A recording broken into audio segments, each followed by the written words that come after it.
Sa mga balita naman mga kapatid, sa mga lalawigan, arestado na ang itinuturing na godfather ng mga pogo sa buong Pilipinas. Sa isang subdivision, eto na nga, sa isa pong subdivision sa Binian, Laguna, nahuli ang suspect na si Liu Dong.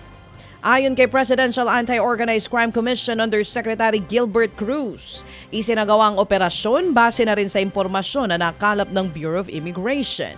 Bukod kay Dong, naaresto rin ang 10 Chinese pogo bosses at mga Pinoy na bodyguard.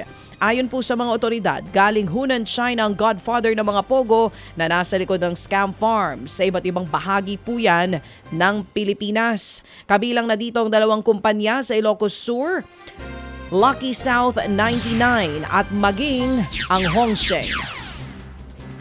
Muli namang nag-alboruto ang Bulkang Taal kahapon po ng umaga mga kapatid sa kuha ng PHIVOLCS. Makikita ang makapal na usok na ibinubuga ng bulkan. Umabot sa 2,800 meters ang taas nito. Tumagal pa nga yan ng 2 minuto. Nakataas pa rin sa alert level 1 ang bulkan. Kaya bawal pa rin ang pagpasok sa Volcano Island na itinuturing na permanent danger zone. Bawal din ang paglipad ng anumang uri ng aircraft. Malapit po yan sa bunganga ng bulkan. Patay ang isang tricycle driver matapos magulungan ng trailer truck sa Lapu-Lapu City, Cebu. Ayon sa report, pasado alas 12 ng madaling araw noong Miyerkules, nang baybayin ng 10-wheeler trailer truck ang highway sa barangay Kanhulaw. Sa bilis nga ng pangyayari, hindi na napansin ng trailer truck ang paparating na tricycle sa junction, dahilan upang sumalpok ito sa gitnang bahagi ng truck. Ayon po sa mga pulis, galing sa talyer ang tricycle driver na si Leonardo Socias at pauwi nang mangyaring aksidente. Naisugod pa nga si Socias sa ospital pero binawian din agad ng buhay. Problema ngayon ang kanyang asawa kung paano tutustusan ang kanilang pag-aaral. Pinalabas na rin ang kulungan ng driver ng truck matapos makipag-areklo sa pamilya ng biktima.